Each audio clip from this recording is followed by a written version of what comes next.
Oi, pessoal! Nesse vídeo a gente vai falar sobre o cálculo de volume utilizando coordenadas cilíndricas. E o exemplo que a gente vai discutir é: escreva a integral que representa o volume do sólido limitado acima de z igual a zero, abaixo de z quadrado igual a x quadrado mais y quadrado, e no interior de x quadrado mais y quadrado igual a 2x. Então, uma observação importante é que se eu desejo utilizar as coordenadas cilíndricas, significa que eu vou calcular o volume através de uma integral tripla.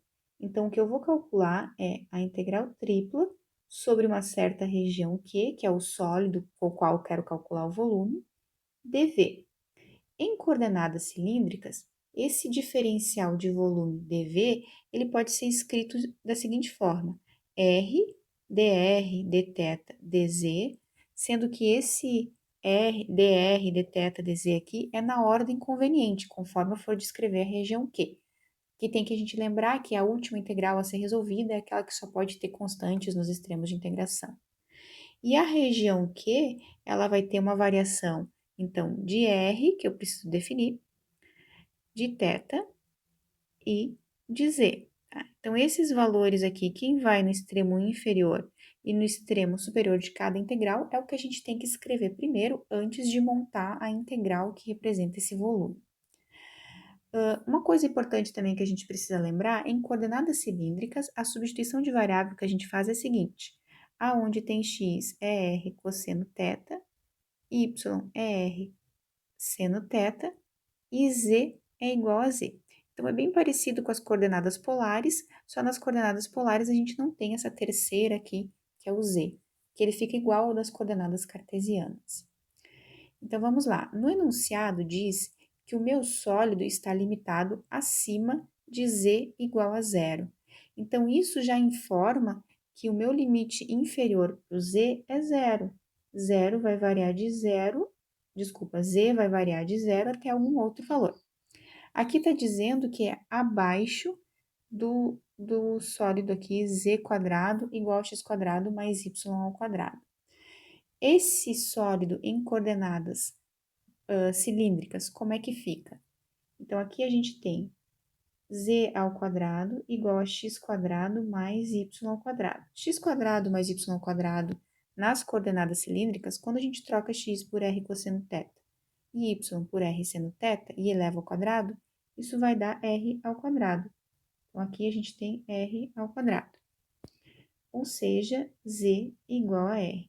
Essa é a equação do cone que eu vou utilizar. Bom, então significa que ele está abaixo de z igual a r. Então, eu já tenho a variação de z aqui na minha região Q. Resta saber, então, qual é a variação de r e de θ. No enunciado também diz que a integral que eu quero calcular, né, é no interior de x quadrado mais y quadrado igual a 2x. Então, essa é a região R do plano, que dá a variação de R e θ. Para isso, eu preciso passar ela para coordenadas cilíndricas também, para enxergar que região é essa. Então, de novo, x quadrado mais y quadrado igual a 2x, quando eu colocar r cosseno θ elevado ao quadrado mais r seno θ elevado ao quadrado, do lado esquerdo vai sobrar só r ao quadrado. Do lado direito, no lugar do x, r cosseno θ. Então, aqui eu posso cancelar um r, né, e fico com r igual a 2 vezes cosseno θ. Essa equação aqui é a equação de um círculo em coordenadas polares. Então, vamos representar esse círculo. Eu vou colocar aqui num desenho para a gente conseguir enxergar melhor. Então, apesar de estar em coordenadas polares, a gente acaba representando como se fossem os eixos cartesianos para ficar a visualização um pouco melhor. Esse círculo, ele é um círculo de diâmetro 2, porque eu tenho esse 2 multiplicando aqui, e porque é 2 vezes cosseno de θ, ele vai aqui para o eixo dos cossenos, que é o eixo horizontal. Então, eu tenho um círculo de diâmetro 2 aqui nesse eixo.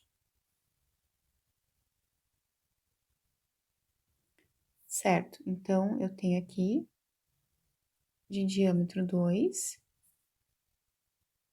no eixo dos cossenos.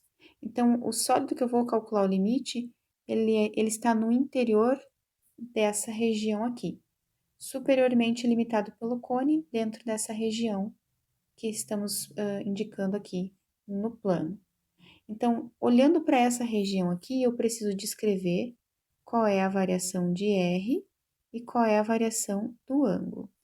A variação de R, a gente sempre olha as distâncias à origem polar. Então, eu mando várias flechinhas saindo aqui da origem e tocando o final da região que eu quero pintar. Então, notem que todas as ponteiras da flechinha estão sobre essa curva aqui. Essa curva é a curva R2 cosseno θ. Então, por isso a variação de R é de zero, porque a base das flechinhas todas está no zero, e a seta está sobre 2 cosseno de θ. Para o ângulo, notem que se eu girar agora no sentido anti-horário, começando aqui pelo eixo polar, nesse sentido aqui, eu só pinto a metade da região que eu quero. Quando eu chegar no π-meios, eu vou ter pintado somente essa metade aqui do meu círculo. Então, eu tenho duas possibilidades aqui. Ou eu coloco de 0 até π-meios e multiplico por 2, porque eu quero o dobro disso na hora de calcular o volume, ou eu coloco que vai de menos π-meios até π-meios para pintar toda a região. Então, se eu optar por essa versão que colocamos aqui, eu tenho que multiplicar por 2 a integral do volume. Bom, agora que eu já tenho a região Q completa, eu posso escrever a minha integral. Então, só para a gente recapitular aqui, a minha região Q, a variação de R vai ser de 0 até 2 cosseno θ. O θ vai ser de 0 até π-meios. Lembrando que eu vou ter que multiplicar por 2 na integral. E o z vai ser de 0 até R.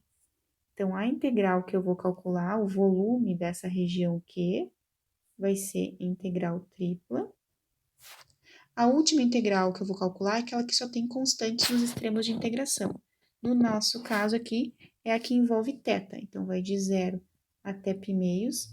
Lembrando que a gente vai multiplicar por 2 aqui na frente por causa da variação do ângulo, né? Então, a última aqui é dθ. Depois, eu posso integrar uma função que tenha ou constantes ou θ nos extremos. Então, aqui, no caso, vai ser o R. Vou separar aqui um pouquinho melhor. De 0 até 2 cosseno θ. E a primeira integral que eu vou calcular, então, vai ser a integral de z. 0 até R dz. Lembrando que tem aquele R aqui do diferencial de volume das coordenadas cilíndricas. Então, agora, o que tem que fazer no próximo passo? Resolver cada uma dessas integrais aplicando o teorema fundamental do cálculo 3 vezes. A gente não pode esquecer que primeiro a gente calcula a integral interna, essa mais de dentro aqui, né?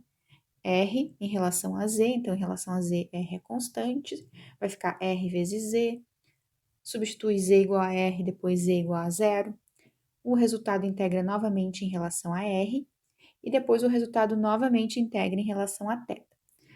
Eu vou deixar aqui como exercício fazer essas integrais, mas o resultado deve dar 32 nonos unidades de volume.